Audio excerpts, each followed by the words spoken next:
There are risks and costs to action, but they are far less than the long-range risks of comfortable inaction.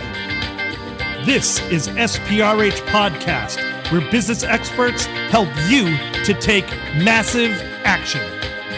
With your hosts, corporate and keynote speakers Matt Ward and Dan Candell. Change your business, change your life, and start now. Hi, and welcome to the SPRH Podcast. I'm Dan Candell here with Matt Ward and our special guest today. Hey, Matt, I had to Google our guest today because I didn't know who he was. Because he's like one step below the CEO of Google. Like, he does Google. Like, that's what he does. That's what he does.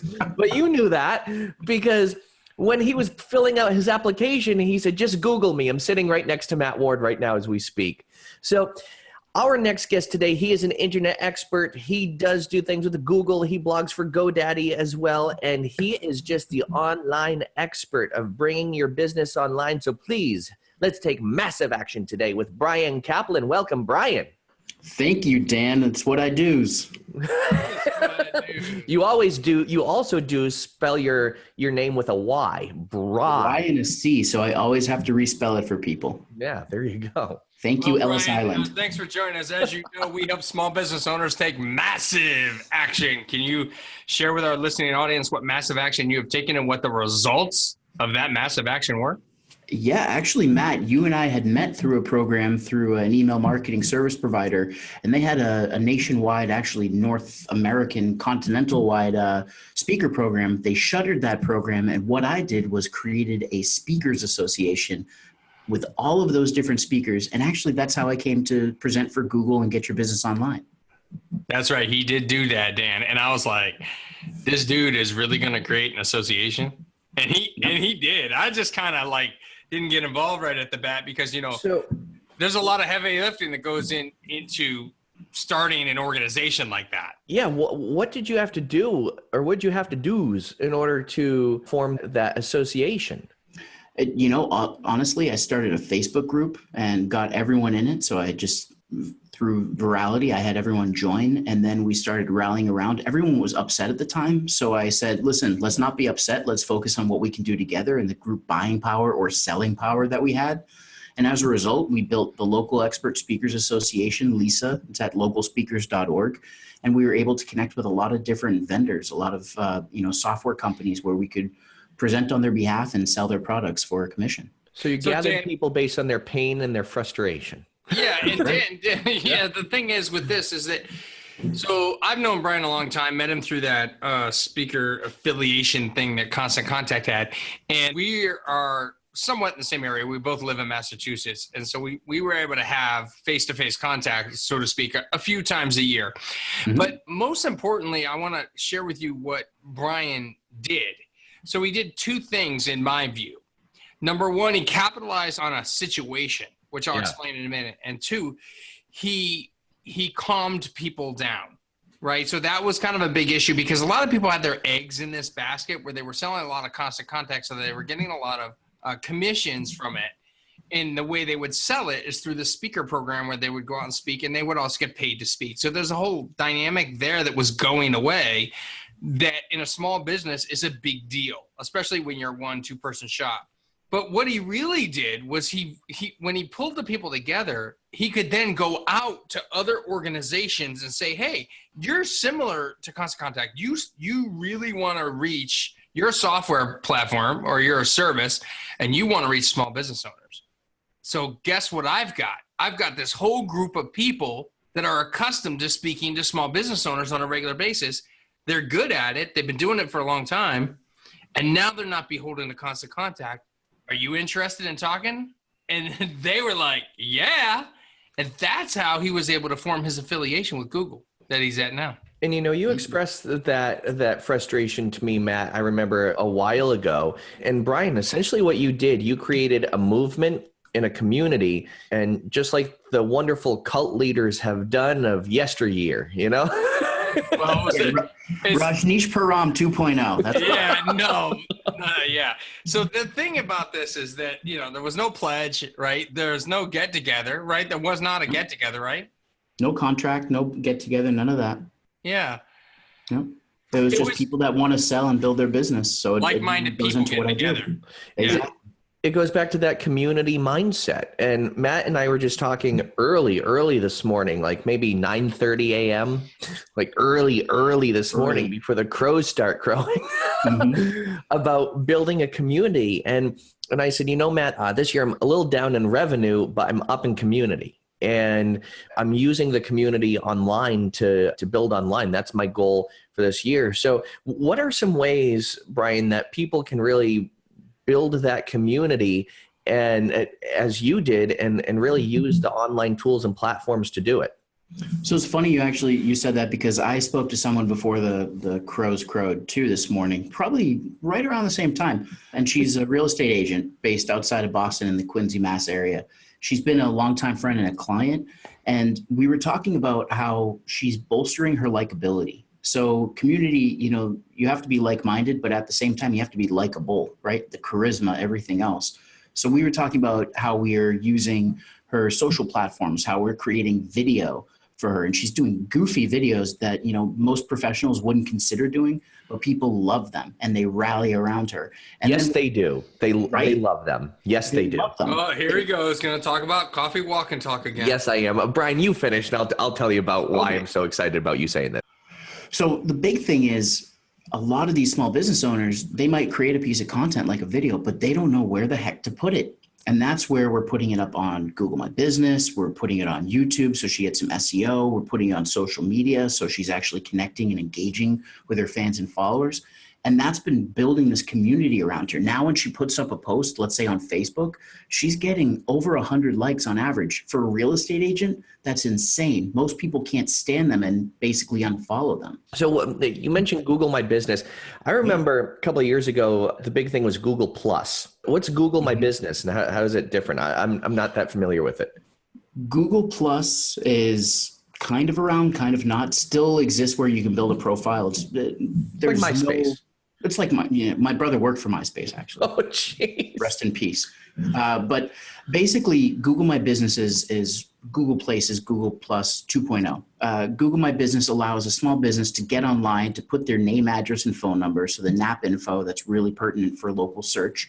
Also, they can collect reviews, answer reviews.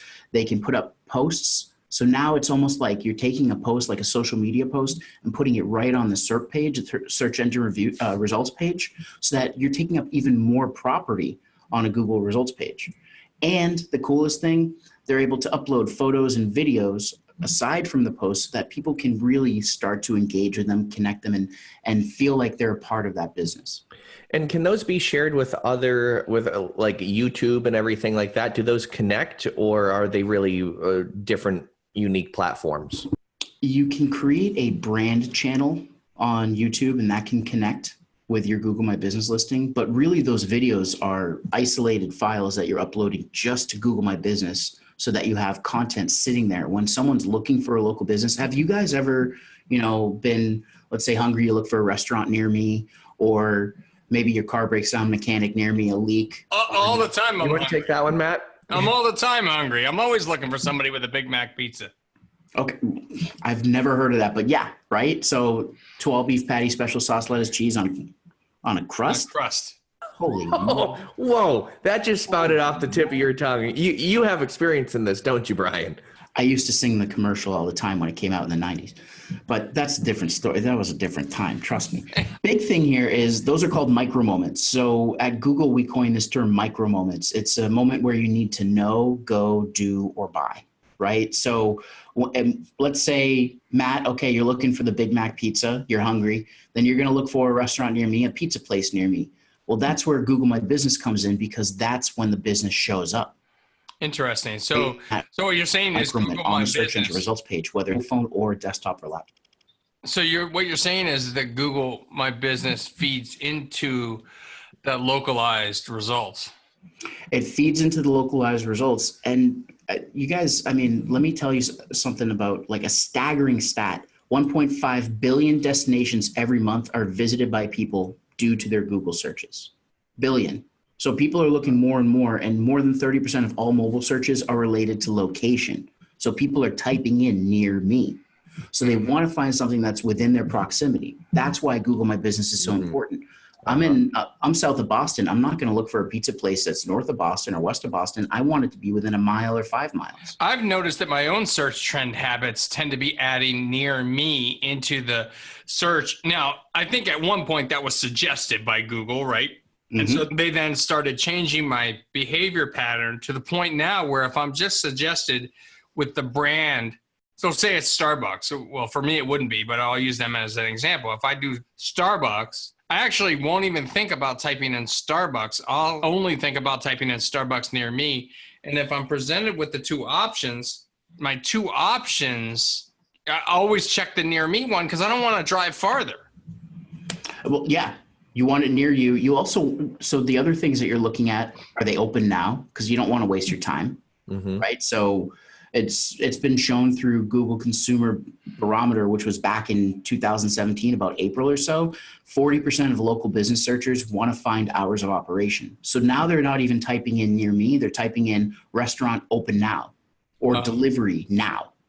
So they're expecting now, right? So whatever's going to work, they don't want to get out of their PJs and put on real people clothes, get into the car and go unless it's going to be open now.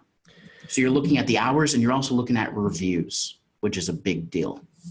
Now, this woman who is shooting the videos and posting them on Google My Business, what were some of the content of these videos? Or were they funny? Were they to educate? Were they value videos? What were some of the things that were in the videos?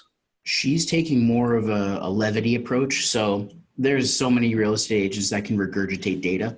I'll give you an example. She just filmed a video yesterday and she has a pumpkin fest coming up tomorrow. So it's right before Halloween when we're recording this. But she did a video where she's dressed as a pumpkin. She went on Amazon, bought a $20 outfit, dressed as a giant pumpkin, and then she's about to carve a pumpkin. She's going to stab it. And she goes, I can't. And then she just like looks at the camera and says, hey, everyone, come to Pumpkin Fest, come see me, blah, blah, blah. But it's just like these little funny, quirky things that we're posting up. And people are loving it. She's getting replies when we put it in the email. She's getting those likes and shares on social. It's that community that we talked about. People are just rallying around her and thinking of her. She's synonymous with real estate agent when it comes to buying or selling.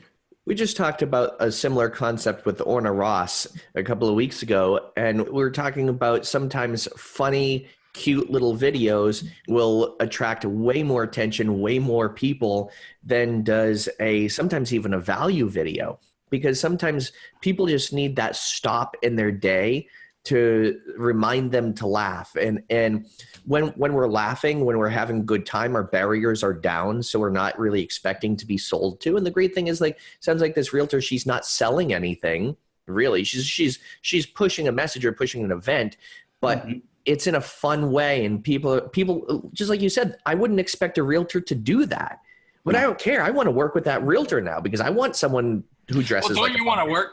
Yeah, I don't think you want to. I don't think you don't know my love of pumpkins. Like a pumpkin, but the point is that what? You don't know my love of pumpkins, do you? But the thing is, yeah, I know you can't wait for pumpkin spice all year long to come out for the coffee. But the thing is, it's not about doing business with somebody that dresses like a pumpkin. It's more about doing business with somebody that is showing their lighter side, being funny, and is relating to you. Exactly. Right.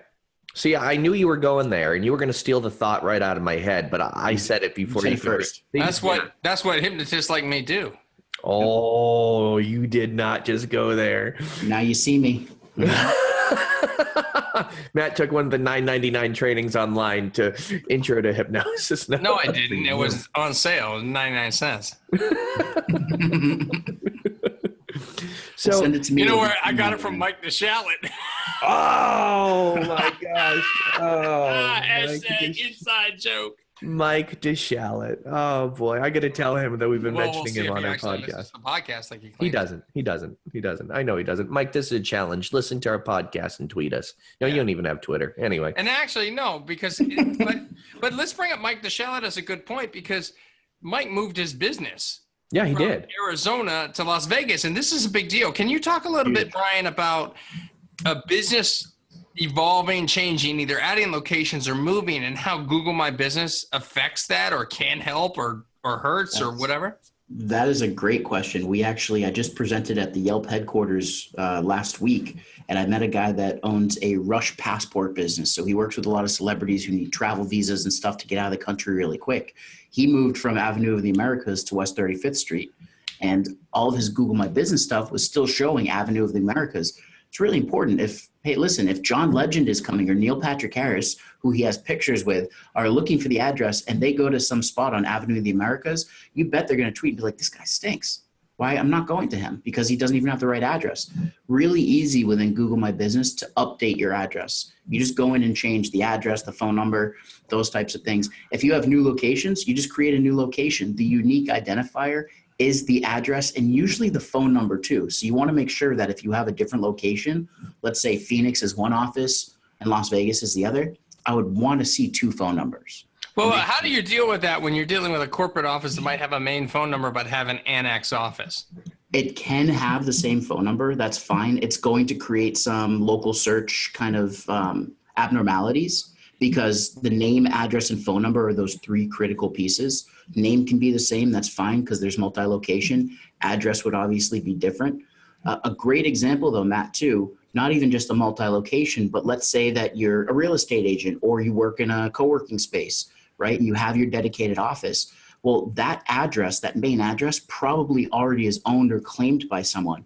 So a great tip that I give to people is, let's say you're in an office with 3 other businesses, create suites and agree on suite numbers for each of the businesses so that you have a differentiated address. I want to talk a little bit more also about the videos. One of my clients yesterday was a psychiatrist, and I'm working with him through some. Your client or my client, not my not my psychiatrist. My client is a psychiatrist, Gotcha. And I work with a lot of entrepreneurs on like a high performance mentality and getting out of their comfort zone. And he said, I want more high paying clients like you have. And I said, okay. I said, what aren't other psychiatrists doing? I bet you they're not shooting videos. He said, no. Because of that, I feel kind of shameful for shooting videos. For somebody who feels uncomfortable about shooting videos, what would you say to them, or what are some other things you could recommend to them to start bringing their business more online?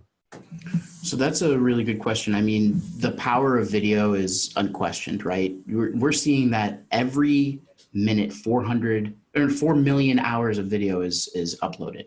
It's insane. Every minute. So people are just uploading video. Everybody's their own producer now, right? You just have a phone, and I know people can't see this because it's a podcast, but you just pull out your phone. Everybody is now a Steven Spielberg or wannabe. So video is really important. It doesn't mean that you have to get in front of the camera. You could even do slideshows. You could use something like your Photos app, or you could download an app. I recommend Adobe Spark. It's a great app that you can download on the iPhone if you wanted to. There's plenty of, video editing apps, but create something where it's 15 to 30 seconds. Put that up on YouTube, put that up on your social media, put it up on your Google My Business, because people are watching video. They're consuming it so much, and it's a great way for them to engage with your brand. Right. And I said to the psychiatrist, I said, well, look at what other people in your field aren't doing. They're not shooting video. So this is a perfect opportunity.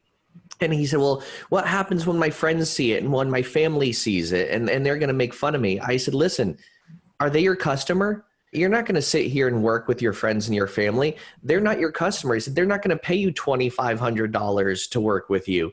Your clients, and they're not even going to watch the video. They're not even going to watch it. The minute you start talking about business related stuff, they're going to tune it out. Right. And there are people that will say like we make fun of our my coffee walk and talks. We make fun of those, but they bring a lot of business. Yeah, it's they like bring Billy on the Street. Like Billy on the Street.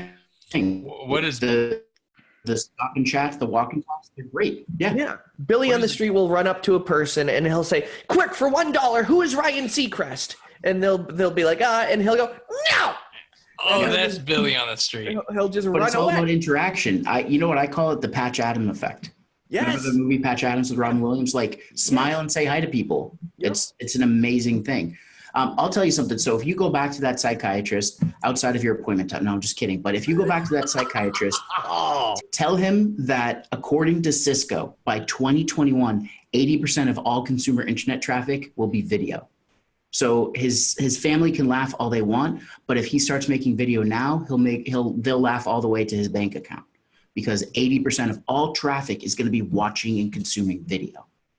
And so a lot of people see the videos I post, and probably even the ones you post, Matt, and they may say, wow, I'd never be able to do that. And I say, that's an extreme limiting belief. And I think a lot of people need to get out of the limiting beliefs and start telling themselves something differently and do something that works. And right now, video works. And even if you just, like you said, Brian, take out your smartphone and record a quickie and, It's not really a quickie. A short segment or clip. Oh, you can tell three guys. Not had enough coffee yet today. The crows haven't crowed yet. The crows haven't crowed yet. It's like 1:30 in the afternoon. But this is the thing, we have to get out of our comfort zone sometimes, and people are going to see these videos, and even if they super suck, they're going to look at them and they're going to say, you know what, I admire that person. And I've even had people say, well, we make fun of people that shoot videos and they look kind of funny in their videos. I said, yeah, but guess what? You're not doing it. Yeah, exactly. Where's your video? Exactly. So, I mean, let's go back to the psychiatrist. There are 3 types of videos that he could do too, right? So he could educate, he could entertain or inspire. You know, mental health and mental health awareness was a big thing. And we're seeing a lot of these big names that are committing suicide because they're not addressing the issue. So he could inspire people to come out and to talk to him and to, talk to someone. He could obviously do some more things where it's entertaining, like being on the couch. What are some thoughts? What do dreams have to do? He could educate them. So there's definitely a lot he could do within his realm of psychiatry and mental health. But, you got to start somewhere, like you're saying. Just do it. Record one video. When this realtor, Dakota, when she recorded her first video, it was horrible. And I told her, do it again, because the sound was off, the lighting was off, there was background noise, and she did it again. Now what she's seeing is all the agents around her. And in her office alone, there are 140 agents. She's seeing a majority of them are now starting to try to do videos. And of course, that same, like grainy kind of video, but she's already done it. So she's in the forefront. She's the leader. So Brian, I'm wondering about how video works with Google My Business, and is it helpful in some regards? And can you put video on your Google listing? So you can put video on your Google listing as a post. You can upload a post. The cool thing about a post, it has a time limit. So it has a lifespan. It lasts for 7 days. When you create a post on Google My Business, you'll be notified after 6 days that you need to put up a new post. So that way you're always putting up new content, whether it's an image, could be a coupon, a link to an event, or a video.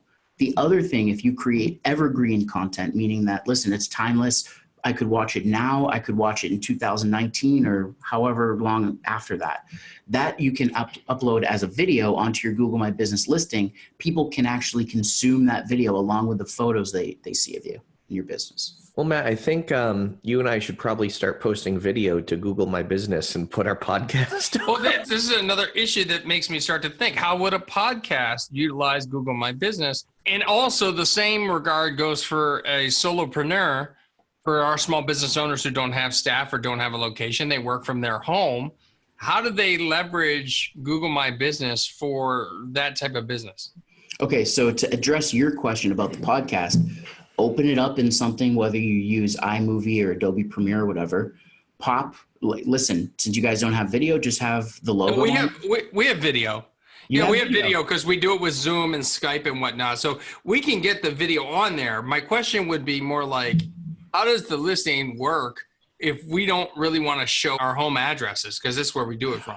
Oh, that is easy. So what happens is when you create a Google My Business listing, you have to give a physical address. So a lot of people will try doing a PO box, or else they'll try doing like a postal annex or something. Don't do that. It doesn't work. They know it. So you're going to give, if you have a home office, give your home address. What you can do is when you create the Google My Business listing, you just say, I deliver goods and services to my clients. So that right there allows you to just show your town or your city that you're in. You can also hide your address.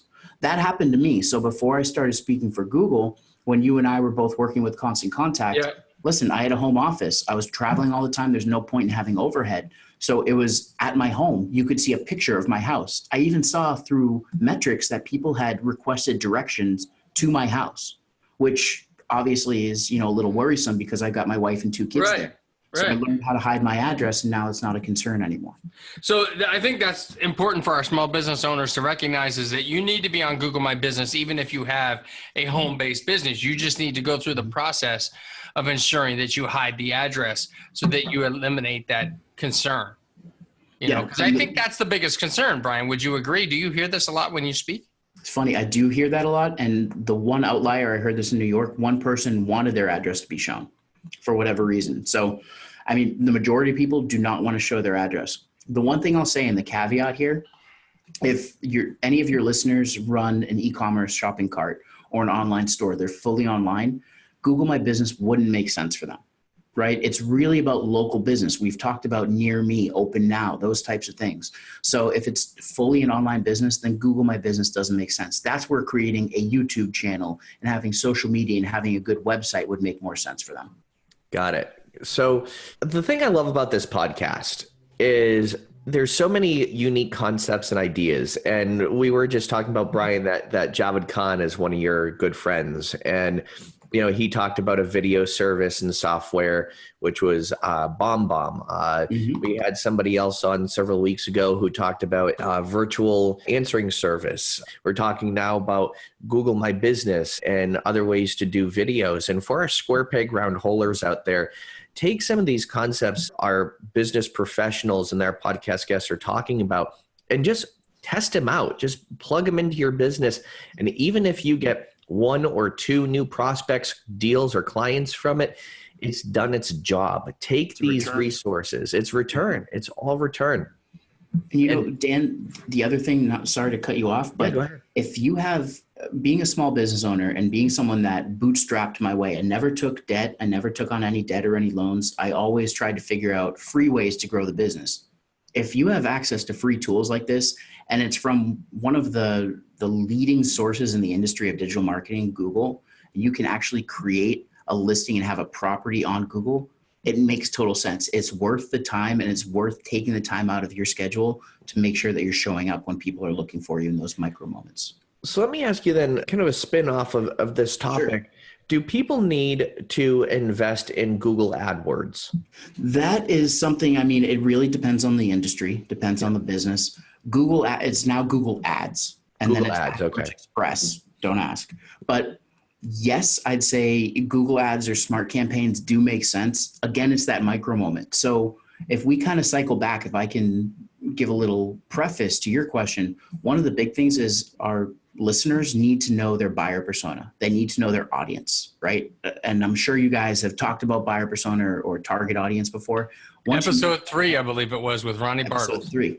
Okay, back in 2017, right? So listen, buyer persona is really important, because once you know your buyer persona, then you can create ads that target those people. And you've got to know what they're thinking, what their micro moments are. Once you know that, then ads make total sense, because either they're going on Google search or they're pulling out their phone and they're on maps. You want your Google My Business listing to be showing up when they're considering a business to go to. Right. So listen, I know we could sit here and talk to Brian all day about how Google can affect your business in a positive way. And I've known Brian now for many years, and I consider him a good friend. And as he said, he filled out the application when I was sitting with him right next to him, because I said to him, you got to be on the podcast. And now I believe you got to come back on the podcast, and we got to talk about more. I just got another invite. We got a second date? You did. Yeah. So you'll have to get in the line, and I'll have to get it approved by Dan. And is the second date, is that when it's okay to like make out, or is that when it's okay to like Here's the thing. Light petting. We are not going to bring Brian back unless we hear that you want him back on Twitter. So tweet us at SPRH Podcast and let us know that you want Brian back after this podcast comes out. And we will make that happen, and we will bring him back to talk all things Google and search and all the things that he and I can dig deep on. He's got a lot more knowledge than I do, having been in the agency world for 16 years I was, but now he's on the Google side of things. He's on the kind of the man behind the curtain now. So thanks for sharing so much value today. How can our listeners get a hold of you, and how is it? Can they just show up at your house if they look on Google? Did you fix that? Yeah. Come on over. We just got a leak in our basement, so we need. Did you fix it? Oh, I got a flood cut 24 inches. It's wonderful. No, it's still not fixed. You can learn about me at going to briankaplan.com, but actually I'm going to share a page. It's briankaplan.com/grow. If you guys don't mind putting that in the show notes. We created a page that breaks down a lot of different elements of digital marketing, from web design to Google My Business and local listings, online reviews and such. So we made a resource because as I'm traveling, I get the same questions again and again. And we wanted to create a frequently asked questions page so that small business owners could learn on their own and really grow online. And remember, that's Brian with a Y, B-R-Y, as in yes, A-N, briankaplan.com. Say yes. Say yes. Power. Say yes. There's a guru that's in our profession, and he always goes, power. I haven't heard that one yet. That's awesome. I'm going to look him up. So now it's yes. So say yes. Go out and look up briankaplan.com/grow to take advantage of that resource. And Brian, thank you so much for being on with us today and sharing so much great value. We'll hopefully see you on another one. Thanks, guys.